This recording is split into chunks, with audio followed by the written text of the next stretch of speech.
നമസ്കാരം, ഞാൻ ഹാപ്പി ബൈജു. ഞാനൊരു ഒരു എളിയ കലാകാരനാണ്. അതായത് 1-2 സിനിമകളിലും സീരിയലുകളിലും കോമഡി എക്സ്പ്രസ് എന്ന റിയാലിറ്റി ഷോയിലും വിന്നറായിരുന്നു. ഇന്ന് ഒരു കാര്യം പറയാൻ വേണ്ടിയിട്ടാണ് ഞാൻ ലൈവിൽ വന്നിരിക്കുന്നത്.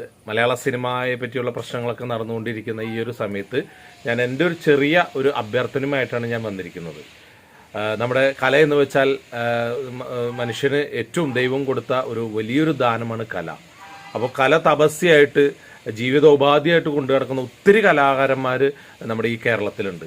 അപ്പോൾ പല കലാകാരന്മാർക്കും പ്രശസ്തിയോ അല്ലെങ്കിൽ അഭിനയിക്കാൻ അവസരമില്ലാതെ മരണപ്പെട്ടു പോയിട്ടുണ്ട്. ഒത്തിരി കലാകാരന്മാരും ഇവിടെ ഇപ്പോൾ ജീവിച്ചുകൊണ്ടിരിക്കുന്നുണ്ട്. അപ്പോൾ മലയാള സിനിമയിലെ ഈ സംവിധായകരോടും പ്രൊഡ്യൂസർമാരോടും പ്രൊഡക്ഷൻ കൺട്രോളർമാരോടും ഒരൊറ്റ അഭ്യർത്ഥന, ജീവിതോപാധിയായി ജീവിത തപസ്യയായി കൊണ്ടുപോകുന്ന ഒരുപാട് മേഖലയിൽ, അതായത് നാടകം, മോഹിനിയാട്ടം, ഭരതനാട്യം, കഥകളി, മിമിക്രി എന്നുവേണ്ട എല്ലാ മേഖലയിലുമുള്ള ഒത്തിരി നല്ല കലാകാരന്മാരുണ്ട്.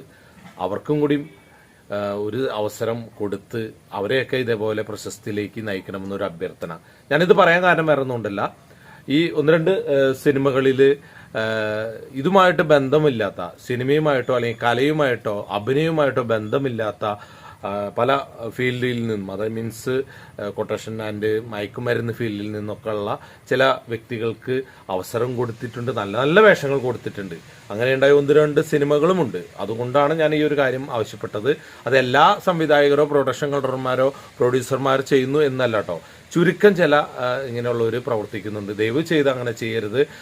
നാളെ ഇനിയും ഇതിനുവേണ്ടി കഷ്ടപ്പെടുന്ന ഈ കലാകാരന്മാർക്കും കൂടി ഒരു അവസരം കൊടുത്ത് അവരെയും പ്രശസ്തിയിലേക്ക് അതിനുവേണ്ടി നയിക്കണമെന്ന് ഒരു എളിയ കലാകാരൻ എന്ന രീതിയിൽ ഒരു ചെറിയ അഭ്യർത്ഥനയാണ്. Okay, thank you. എല്ലാവർക്കും ഓണാശംസകൾ.